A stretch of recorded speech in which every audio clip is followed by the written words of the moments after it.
Después de la Segunda Guerra Mundial, el mundo quedó dividido en dos grandes bloques, dos sistemas enfrentados que competían por demostrar cuál era superior. La batalla no solo se libraba en lo militar, lo espacial o lo económico, también en el terreno deportivo, porque el deporte se convirtió en el altavoz perfecto para proyectar poder y prestigio ante el resto del planeta. Y como no podía ser de otra manera, el deporte rey tampoco escapó a esa rivalidad. El fútbol se transformó en un escenario más de aquella confrontación entre modelos opuestos. Durante los años 50, 60 y comienzos de los 70, la selección de fútbol de la Unión Soviética se consolidó como una de las grandes potencias del continente europeo. Su palmarés lo demuestra: campeona en la Eurocopa 1960, subcampeona en la Eurocopa 1964, semifinalista en la Eurocopa 1968 y nuevamente subcampeona en la Eurocopa 1972. En los mundiales de aquellas décadas no alcanzó cotas tan altas, pero sí firmó participaciones muy respetables. Cuartos de final en 1958 y 1962, un meritorio cuarto puesto en 1966 y otra presencia entre los 8 mejores en 1970. Sin embargo, tras 1972, el equipo soviético entró en una etapa mucho más discreta. Incluso protagonizó uno de los episodios más insólitos de la historia del fútbol internacional durante la clasificación para el Mundial de 1974.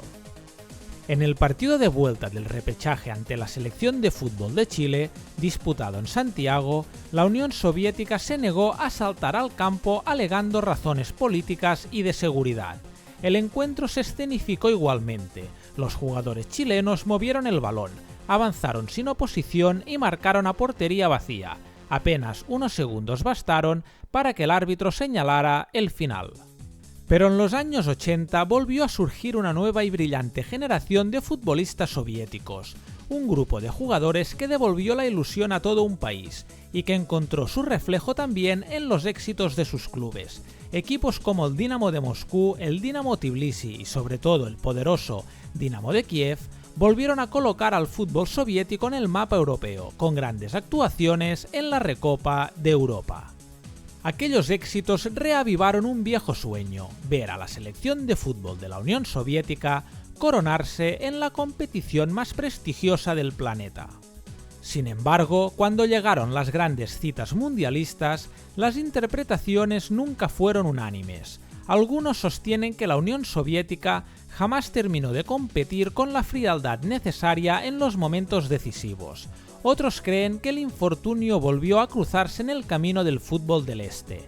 También hay quien señala decisiones arbitrales puntuales que marcaron sus participaciones, y los más escépticos hablan de la conspiración que habría impedido a la URSS firmar ese gran resultado mundialista que parecía destinada a alcanzar. Sea cual sea la explicación, la historia está ahí.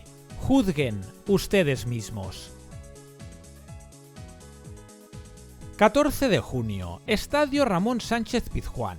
La selección de fútbol de la Unión Soviética debutaba en la Copa del Mundo frente a la todopoderosa selección de fútbol de Brasil.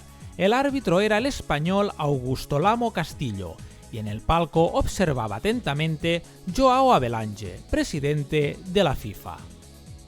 A los 15 minutos llegó la primera gran polémica. Shengelia, delantero centro soviético, fue derribado con claridad en el área por Luisinho. La acción parecía un penalti evidente, pero el árbitro dejó seguir.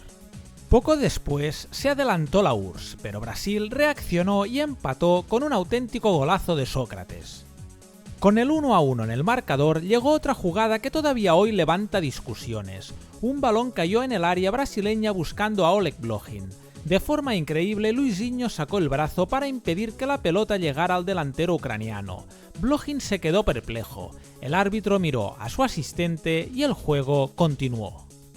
A 4 minutos del final llegó el tercer episodio polémico. Shengelia marcó, pero el gol fue anulado por un fuera de juego que jamás quedó claro del todo. Poco después, Eder firmó una auténtica obra de arte para darle la victoria a Brasil. Tras el encuentro, el seleccionador Beskov se negó a comparecer ante la prensa. 2 días después rompió su silencio con una frase que resumía el sentir soviético: no ganó Brasil, lo hizo el árbitro. En el siguiente partido, la URSS venció con claridad por 3-0 a la selección de fútbol de Nueva Zelanda y posteriormente empató 2-2 frente a Escocia, lo que le permitió avanzar a la segunda fase como segunda de grupo. En la siguiente ronda, la URSS derrotó a Bélgica por 0-1 y empató sin goles ante Polonia. Pero de nuevo, los detalles marcaron la diferencia. Polonia terminó primera por mejor diferencia de goles, y el equipo de Rinat Dasayev, Oleg Blochin y compañía se despidió del torneo en la segunda fase. Una vez más, el fútbol soviético se quedaba medio camino entre la promesa y la historia. La selección de fútbol de la Unión Soviética quedó encuadrada en el Grupo C del Mundial de 1986 junto a Hungría, Francia y Canadá. Y no tardó en demostrar su potencial. En el debut arrasó a Hungría con un contundente 6-0. Aquella Unión Soviética llegaba a México con hambre, con la sensación de que podía hacer algo grande en ese Mundial. Después llegó el empate a 1 frente a Francia y una nueva victoria, esta vez por 2-0 ante Canadá. El equipo dirigido por Valery Lobanovsky superaba la fase de grupos con autoridad y se presentaba en los octavos de final como uno de los conjuntos más temibles del torneo. Allí esperaba la selección de fútbol de Bélgica, en uno de los partidos más espectaculares de todo el campeonato, un inolvidable 3-4. Con una base muy marcada de jugadores del Dinamo de Kiev, los soviéticos partían como favoritos. La URSS se adelantó 2 veces en el marcador, y 2 veces Bélgica consiguió empatar. El primer tanto belga, obra de Enzo Scifo, estuvo rodeado de polémica. El segundo, marcado por Jan Keulemans, dejó una escena que hoy sería viral. El asistente español Sánchez Arminio, que asistía al árbitro sueco Erik Fredriksson, levantó la bandera señalando fuera de juego, la bajó después, se quedó inmóvil mientras los belgas celebraban y finalmente corrió hacia el centro del campo validando el gol. El partido se fue a la prórroga y allí Bélgica terminó imponiéndose por 3-4. De nada sirvieron los 3 goles de Igor Belanov, héroe individual de una noche que terminó en tragedia deportiva para los soviéticos. Tras el encuentro, Lobanovsky dejó una frase que resumía perfectamente el sentir de todo un país. No quería hablar de esto, pero ya que me pregunta, cuando pierdes porque alguien hace mal su trabajo, duele más. Una vez más, la Unión Soviética se marchaba de un mundial con la sensación de haber competido al máximo nivel, pero también con la amarga impresión de haber sido gravemente perjudicada por decisiones arbitrales. El nombre de Erik Fredriksson quedó marcado en la memoria del fútbol soviético. El árbitro sueco, que ya había sido protagonista en la eliminación de la selección de fútbol de la Unión Soviética en 1986, volvió a cruzarse en su camino. El torneo no empezó bien para los soviéticos, derrota por 2-0 ante la selección de fútbol de Rumanía, en un partido marcado por un penalti muy discutido por una mano de Hitiadulin, que fue clara fuera del área. En aquella banda arbitraba como asistente el español Soriano Aladrén. En el siguiente encuentro esperaba la Argentina de Diego Armando Maradona.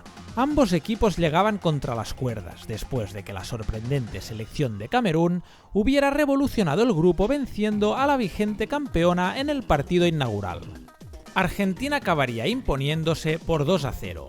Pero con el marcador todavía 0-0, llegó otra jugada que encendió la indignación soviética. Maradona tocó el balón con la mano dentro del área, una mano clara, un penalti evidente que Fredriksson decidió no señalar. Era para muchos la versión defensiva de la famosa mano de Dios. Los jugadores soviéticos protestaron como pocas veces se les había visto hacerlo. Tras el encuentro, la reacción fue contundente. Valery Lobanovsky, seleccionador de la URSS, no ocultó su indignación. Fredriksson ya nos perjudicó en el Mundial de México contra Bélgica. Este señor no debe dirigir más un encuentro en el que participe la Unión Soviética. No debe pitar un partido más en la Copa del Mundo. No quiero volver a verlo ni en pintura. En el último partido del grupo, la URSS goleó con autoridad a la gran revelación del torneo, Camerún. con un contundente 0-4, pero ya era demasiado tarde. Aquella victoria no bastó para cambiar el destino. La Unión Soviética quedaba eliminada de Italia 1990, y sin saberlo todavía, también se despedía para siempre de los mundiales bajo esa bandera. Porque poco después, la historia y el mapa del mundo cambiarían para siempre.